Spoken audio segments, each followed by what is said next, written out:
Oi pessoal, nessa aula a gente vai falar um pouco sobre coesão na redação do Enem. Primeiro, quando a gente fala em coesão, é bom a gente também falar em coerência. Esses dois pontos que são bem importantes. A coesão vai estar inserida em qual competência da redação do Enem? A competência 4, mais especificamente. Essa competência 4, ela fala demonstrar conhecimento dos mecanismos linguísticos necessários para a construção da argumentação. Tá? Então, basicamente, o que seria essa coesão? Né? A coesão é um conjunto de relações dentro de um texto que vão dar encadeamento das ideias. Elas vão unir as partes de um texto, dando uma boa progressão à redação. E isso é feito por meio de diversos recursos, mecanismos linguísticos, como a própria competência 4 fala. Existem dois tipos de coesão, a coesão referencial e a coesão sequencial. A coesão referencial é realizada por meio de elementos que fazem a referência, seja a referência de elementos, palavras que já vieram no texto ou palavras que vão vir. Daí, nesse caso, as palavras que vão vir a gente chama de elementos que vão antecipar coisas no texto. Dentro dessa linha, a gente tem elementos de referência anafóricos e elementos de referência catafóricos. Os elementos anafóricos são aqueles que retomam algo que já foi dito. Seja um que é um pronome relativo, um esse, um essa, enfim. Ou algum pronome, algum outro pronome também. Elementos catafóricos são aqueles que vão antecipar o que vai vir, né? Então eles vão se referir a algo que vai vir em breve na redação, né? No período, por exemplo. Isso é realizado, por exemplo, com um esta, né? Um este, um isto, enfim. Então essa seria a coesão referencial, no caso, anafórica e catafórica.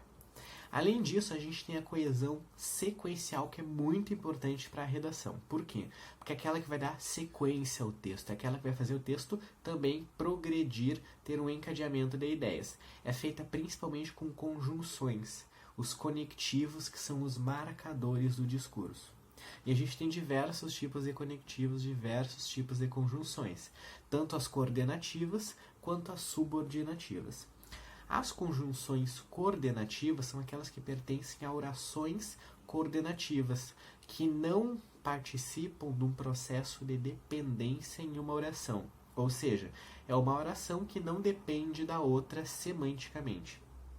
Orações subordinativas são aquelas onde a gente tem orações que dependem uma da outra. Por isso subordinativa, porque uma oração se subordina à outra, que seria a oração principal. Tá? Então a gente tem esses dois tipos de conjunções. As conjunções, os conectivos coordenativos e os subordinativos. Os coordenativos a gente tem 5 tipos, mas vamos trabalhar os principais. Por exemplo, a gente tem as aditivas, as de soma, e as conclusivas. Né? A gente usa bastante essas na redação, lembrando que o nosso foco é a redação do Enem, ou seja, a gente vai focar mais naquilo que a gente mais usa no Enem ao longo da nossa escrita. As conjunções aditivas são aquelas que vão acrescentar, somar ideias, como por exemplo um e, um nem, um ademais, um outro sim, um além disso, enfim. Isso é muito importante a gente conhecer, então. Além disso, a gente tem, por exemplo, as conjunções conclusivas, que também são coordenativas, né? Coordenadas, no caso. São aquelas que a gente vai usar para concluir uma ideia. Ou seja, quando que a gente vai usar esse tipo de conjunção? No último parágrafo do nosso texto, que vai ser a conclusão, a intervenção da nossa redação. Onde a gente começa logo no início do parágrafo com uma conjunção conclusiva, como por exemplo, desse modo, dessa forma, dessa maneira, portanto, assim, né? Dessarte e destarte também são exemplos de conjunções conclusivas. Não são tão usadas, mas é um tipo de conjunção conclusiva que existe também. E é legal, é interessante a gente conhecer. Tá? Além disso, a gente tem as adversativas. As conjunções coordenativas adversativas, que são as de oposição, as de contraste. Como, por exemplo, o mas, contudo, todavia, porém, não obstante. Então, essas vão opor ideias, né? Uma coisa que é importante a gente saber sempre é que as conjunções adversativas, elas vão antecipar, elas vão estar junto com orações que têm mais força. Como assim? Elas vão estar junto com um argumento mais forte. Por exemplo, se eu falo, eu estudei, mas não fui bem na prova. O mas é uma conjunção coordenativa. E ele vai estar junto com a oração que é subordinada a uma principal, né? Que no caso a oração que ele vai acompanhar é a que vai ter mais força, é o argumento mais forte. No caso seria, mas não fui bem na prova. Então, não fui bem na prova é o argumento mais forte, né? Então, esse é um exemplo. Então, a gente tem esses tipos de conjunções aditivas, adversativas e conclusivas. Além disso, a gente tem as conjunções subordinativas, né? As conjunções subordinadas. Como, por exemplo, a gente tem as conformativas, consecutivas, concessivas, proporcionais, enfim. Mas a mais importante, que eu acho bom a gente saber para a redação, são as conjunções concessivas. Por quê? Porque elas também são conjunções de contraste e de oposição. Mas, diferentemente das conjunções coordenadas lá, né, como a adversativa, por exemplo, as concessivas elas vão acompanhar o argumento mais fraco. Então, por exemplo, exemplos de conjunções subordinadas concessivas. Embora, ainda que, apesar que, né, apesar de, enfim, são exemplos de conjunções subordinadas concessivas. Né? Um exemplo, por exemplo, seria embora eu tenha estudado para a prova, eu fui mal. Né? Então, embora eu tenha estudado, no caso, seria o argumento mais fraco desse conjunto textual, então, dessa oração. Daí, no caso, eu fui mal na prova, seria o argumento mais forte, porque não está acompanhado da conjunção concessiva. Então, são essas as relações importantes da gente conhecer.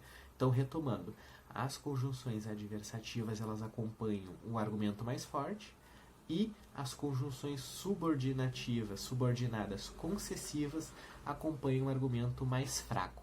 Tá? Então, esses são tipos de conjunções que a gente tem que fazer parte da coesão sequencial. Então, retomando de novo. Coesão.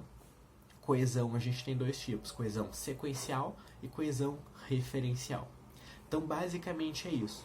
Então, é muito importante a gente ter conhecimento sobre a coesão textual, por quê? Porque é ela que vai fazer a ligação entre as ideias, entre os termos, entre as expressões, entre as palavras da nossa redação. E é muito importante a gente ter um texto que progrida, que tenha ideias conectadas, que não tenha ideias soltas e fragmentadas, porque isso dá ligação, dá consistência a uma redação. Né? Deixa ela consistente. Lembrando que a gente fala que a redação é como se fosse um tecido que a gente vai costurando ao longo da escrita, para as ideias ficarem bem interligadas. Tá? Então isso é muito importante a gente saber. Outra coisa importante é a coerência. O que é coerência? Coerência basicamente é um texto dotado de um todo de sentido. Ou seja, no momento que eu escrevo uma redação que não é contraditória, que flui com a leitura, que tenha uma leitura eficaz, que não seja confusa, a gente vai ter, no caso, um texto coerente. Então, um texto coerente é aquele que faz sentido, é o que não é confuso, que não é contraditório. Lá na introdução eu botei numa coisa e lá no desenvolvimento 2 eu trouxe a mesma ideia, mas com outro viés. Isso é uma contradição. Então, isso é uma incoerência. Então, quando a gente fala em coesão e coerência, são mecanismos da língua que servem para a gente tanto para ligar ideias, quanto para ter ideias com coerência, com sentido, né, dentro da semântica. Então é muito importante a gente conhecer isso. Então, basicamente, a gente faz uma retomada dos elementos de coesão, dos elementos que fazem a coerência por meio dos nossos conhecimentos de mundo, as nossas argumentações, o nosso repertório sociolinguístico, enfim.